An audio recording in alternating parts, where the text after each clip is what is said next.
Yuk kita mulai. Satu, rizki lewat ikhtiar atau usaha. Saya boleh teman-teman sekalian buka ini ya? Ini udah?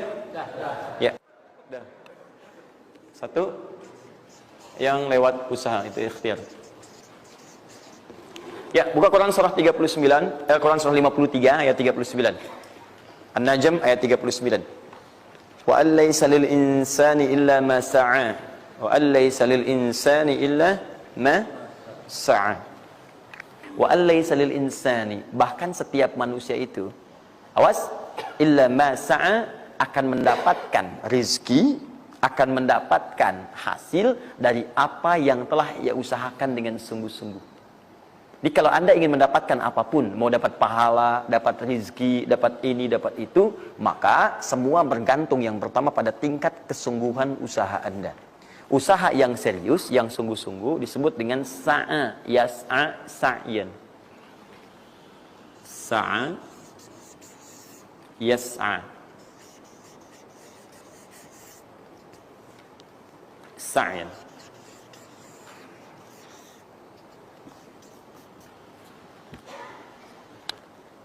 Ini sa'a, yas'a, sa'yan tidak disebutkan dalam bahasa Arab kecuali menunjuk satu usaha yang sangat serius, sungguh-sungguh.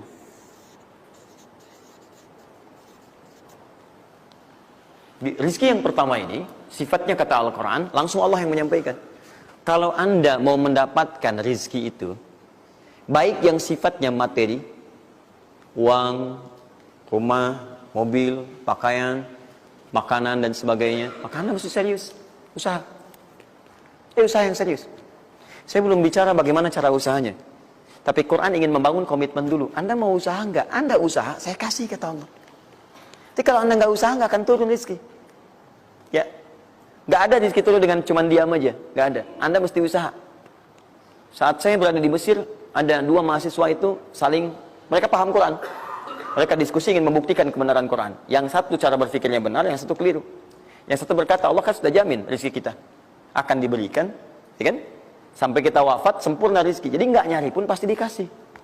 Cara berpikirnya seperti itu. Ini yang dipakai oleh orang liberal sekarang. Nah, maksudnya logika semacam ini. Yang satu lagi berkata, memang Allah kasih, cuman kita mesti usaha. Dia sebutkan beberapa ayatnya. Yang satu bertahan dengan pendapatnya, dia ingin buktikan, saya masuk nanti ke masjid. Kalau di Timur Tengah itu suka ada zawiyah, tempat-tempat khusus untuk ibadah. Dia masuk ke dalamnya, sembunyi di belakang meja. Nah, di masjid itu suka ada muhsinin, para donatur, yang itikaf kasih makan, kasih makan. Hari pertama semua dikasih, dia tidak, karena ngumpet. Karena perjanjiannya nggak boleh ada usaha apapun. Hari kedua, dia masih ngumpet, nggak dikasih. Semua dikasih yang ada. Hari ketiga, sudah lapar sekali, sudah nggak tahan. Begitu udah dikasihkan, yang muhsinnya tanya, hal min akhar, ada lagi yang lain nggak? DKM jawab, karena nggak tahu, kan ngumpet. Nggak ada yang lain. Baik, kalau gitu saya kasih ke tempat lain. Karena beranjak mendengar suara itu, dia langsung kasih kode dengan berdahan. Kaget kan DKM. Begitu dibuka, ada orang ngumpet di belakang meja, sudah kelaparan. Akhirnya dia ada orang satu lagi di sini, langsung dikasih bagiannya sampai dengan 3 bungkus. Begitu dikasihkan itu, teman yang kedua tadi yang mengatakan mesti ada usaha, langsung mengejar pada teman yang bersembunyi. Dan dia katakan, kan saya bilang dari awal, rezeki itu mesti dicari, walaupun dengan sama. Saya juga sama, Ustadz pemateri misalnya kan, begitu kehausan ya, kan? Nah, misal, panitia datang, macam-macam lah. Misal tuh. Enggak, itu contoh. Saya nggak biasa ceramah sambil minum. Ya.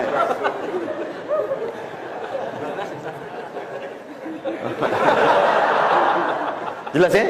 Nah, jadi prinsip yang pertama, kita harus punya komitmen yang kuat dengan Allah. Kata Allah, kerja ya kerja. Kata Allah, usaha ya usaha, jangan diam. Di usaha itu sepanjang keluar yang disebut usaha dari dalam tubuh kita, kaki melangkah, tangan bergerak gitu kan, kemudian mulut berbicara, bersuara, atau telunjuk menunjuk aja, ada usaha, rezeki turun.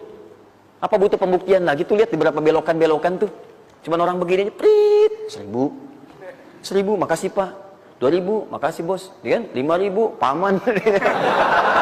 Om. Wah, jelas ya, paham ya? Nah, ini yang pertama, usaha yang serius. Nah, ini langsung dicontohkan oleh Allah. Bahkan kalau Anda serius, nah perhatikan, ini jejaknya langsung ditemukan dan diabadikan dalam Al-Quran. Ada beberapa tahapan yang mesti kita tahu. Satu, 2, 3. Perhatikan cara keseriusan yang digambarkan dalam Al-Quran. Teman-teman, kalau saya sebutkan sa'ah dalam Al-Quran, mungkin agak banyak kita mencarinya, butuh energi. Tapi kalau saya ilustrasikan begini, antum insya Allah akan lebih cepat menemukan. Kalau kita haji atau umrah, kemudian ada ritual setelah tawaf, namanya apa? Sa'i. Apa itu sa'i? Tuh kan, lari-lari kecil. Kalau lari-lari besar, maraton. Kan sudah saya tuliskan di atas. Sa'i itu kan dari sini tulisannya.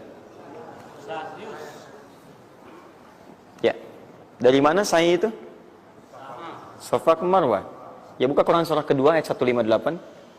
Paling kiri di pertengahan. Innas safa wal marwata min sya'airillah. Faman hajjal bait aw i'tamara fala junaha alaihi ay yatawafa bihima. Man tatawwa khairan fa innallaha syakirun alim. Lihat sini. Ibadah ini kenapa dinamakan dengan sa'i? Dan sementara orang sekarang agak kurang tepat menerjemahkan dengan lari-lari kecil. Dalam bahasa Arab lari kecil bukan sa'i. Dalam bahasa Arab lari-lari kecil itu bukan sa'i. Ingat baik-baik kalimat ini. Kenapa dinamakan dengan sa'i? Karena di tempat ini pernah ada satu sosok yang sangat bersungguh-sungguh untuk berusaha. Sangat serius. Untuk mendapatkan rizki dari Allah Subhanahu wa ta'ala. Sosok ini datang, diantarkan oleh suaminya. Kemudian ketika diantarkan, ternyata ini yang paling menarik. Ini yang saya berikan 3 panah ini. Diabadikan kisah ini di Quran surah ke-14 ayat ke-37. Pertama diantarkan. Ya, begitu tiba suami, istrinya dengan anak yang baru lahir, tiba-tiba langsung bermohon kepada Allah. Perhatikan, bukankah Allah pemilik rezeki? Masih ingat tadi teori di awal? Pusat rezeki ada di mana? Baik. Nah, ini teman-teman sekalian, kaidah yang pertama. Kalau antum ingin berikhtiar berusaha, maka hal yang pertama dilakukan adalah mendekat dulu kepada pemiliknya. Mohon minta kemudahan, minta petunjuk, minta kenyamanan, minta keberkahan. Itulah sebabnya sebelum kita berangkat, kita sholat dulu. Sholat subuh, sholat fajar, menghadap, usahakan. Makanya Nabi setelah selesai sholat, itu selalu meminta kepada Allah diberikan petunjuk mendapatkan rezeki. Ya, yang di Ibnu Majah nomor hadis 925 itu, Allahumma inni as'aluka ilman nafi'a wa rizqan thayyiba wa amalan mutaqabbala. Minta. Kalau dalam bahasa kita, ya Allah berikan saya hal yang bermanfaat, ilmu bermanfaat dan rezeki terbaik di hari ini. Minta. Minta. Nah, begitu sampai beliau bermohon pada Allah, Rabbana inni askantu min dzurriyyati biwadin ghairi dzi zar'in inda baitikal muhram. Perhatikan ya. Ya Allah, saya bermohon kepadamu, Engkau yang merawat kami, memerhatikan kami, memberikan rezeki kepada kami. Sifat rububiyah yang disebutkan namanya Rabb. Begitu meminta kepada Allah, ya Allah sekarang saya diperintahkan olehmu sebagai tawadu. Nabi Ibrahim mengatakan, saya menempatkan sebagian keturunan saya, istri saya, anak saya di satu tempat yang sangat gersang. Anda bayang nggak? Tempatnya gersang, gunung-gunungnya itu, batu-batunya itu rapat luar biasa, kerasnya luar biasa, dan nggak ditemukan sumber air di situ.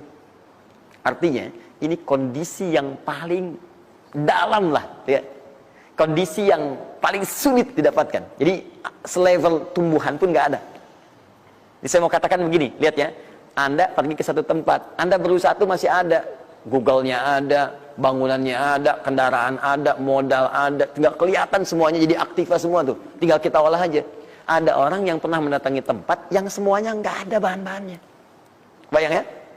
Kosong. Tuh, saya pernah satu kali waktu ada krisis itu, beberapa ke belakang, itu semua showroom macam-macam itu pada jatuh. Dan saya diundang ke Hyundai untuk ngasih motivasi, ngasih training. Pertama kali saya dibawa itu, teman-teman sekalian, saya dibawa ke showroom mereka, selapangan tuh, isinya mobil semua. Mobil, apa perkataan pertamanya? Kata manajernya, Ustaz, itu biasanya kami kosong nih. Sekarang banyak seperti ini katanya. Mohon nanti diberikan gambaran seperti apa kami mesti semangat macamnya. Saya bilang, Pak, Bapak itu luar biasa ya. Tahu nggak Pak, orang yang pertama kali menemukan mobil, jangankan mobil begininya, bahannya aja susah nyarinya. Masuk kemudian ke showroom aja nggak ada, di belakang rumahnya cuma otak-atik cari bahan macam-macam, jadi yang sederhana. Ya dari situ aja jadi mobil. Bapak sekarang udah ada mobilnya, tinggal dipasarin aja. Nah sekarang banyak orang banyak mengeluh. Nabi Ibrahim dulu cuma bawa istrinya ke tempat yang gersang luar biasa, nggak ada potensi apa-apa, materinya kosong, itu gersang, tumbuhan nggak tumbuh.